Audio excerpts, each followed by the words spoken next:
Good morning. This is Exploring the Word with me, and we're in James 1. And we're going to read 16 through 18.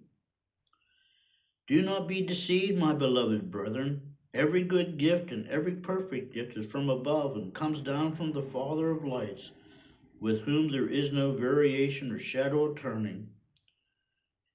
Of his own will he brought us forth by the word of truth, that we might be a kind of firstfruits of his creatures.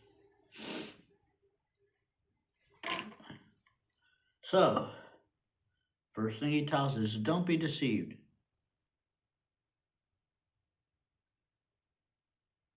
And don't be deceived by what? Every good and perfect gift comes from God. Now, I'm sure that, like me, you've read stories of people who won the lottery and gotten millions and millions of dollars only to have their life become an absolute disaster. See, we might think something is good for us, and it turns out to be not so good. And that could be financial, that could be medical, that could be in a relationship. But God gives us every good and perfect gift. Here's the thing, we have to measure this here in the face of eternity. You measure every gift in the face of eternity.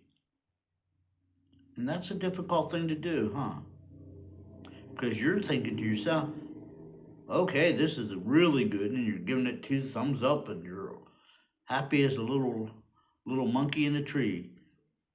And it turns out to be not so good because we can't see 5 seconds in front of us, and God sees us from the very beginning to the very end.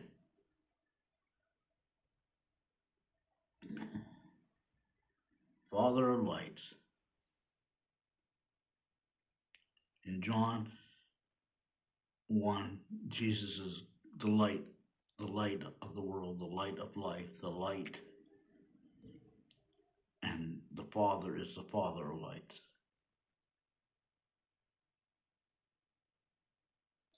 With whom there is no variation or shadow of turning. God is the same. There are people who will read the Old Testament and say, oh, that's a different God from the New Testament. No, it's not. It's the same God. Jesus is said to be the same yesterday, today, and forever. The same. His attributes are always going to be the same. His nature is always going to be the same. His character is always going to be the same. There is no turning or variation in it. We make it. We make the turning and we make the variation because we don't want to see what God really is.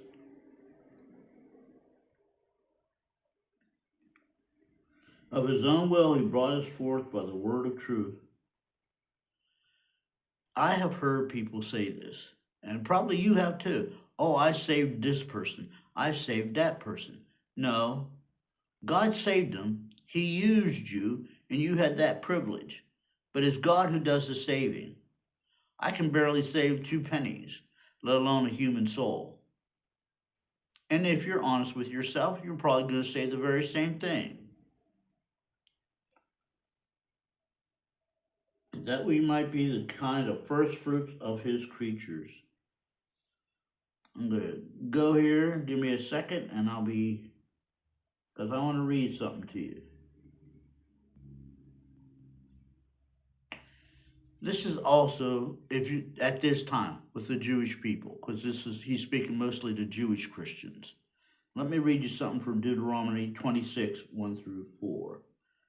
And it shall be when you come into the land which the Lord your God has given you as an inheritance, and you possess it and dwell in it, that you shall take some of the first of all the produce of the ground which you shall bring from your land that the Lord your God has given you, and put it in a basket, and go to the place where the Lord your God chooses to make his name abide. And you shall go to the one who is priest in those days, and say to him, I declare today, the Lord your God, that I have come to the country which the Lord swore to our fathers to give us, and then the priest shall take the basket out of your hands and set it down before the altar of the Lord your God. So for them, it was produce. Whatever their land gave them, they brought this here to the Lord as an offering. Now for us, what's our offering? Well, it's us. It's us. We put God first, and we put everything else second. Now, some of you are going to say, no, my family comes first, my kids come first, my job comes first, my church comes first. Let me just say this here, and I don't say this here out of unkindness. If you put God first, everything else will prosper.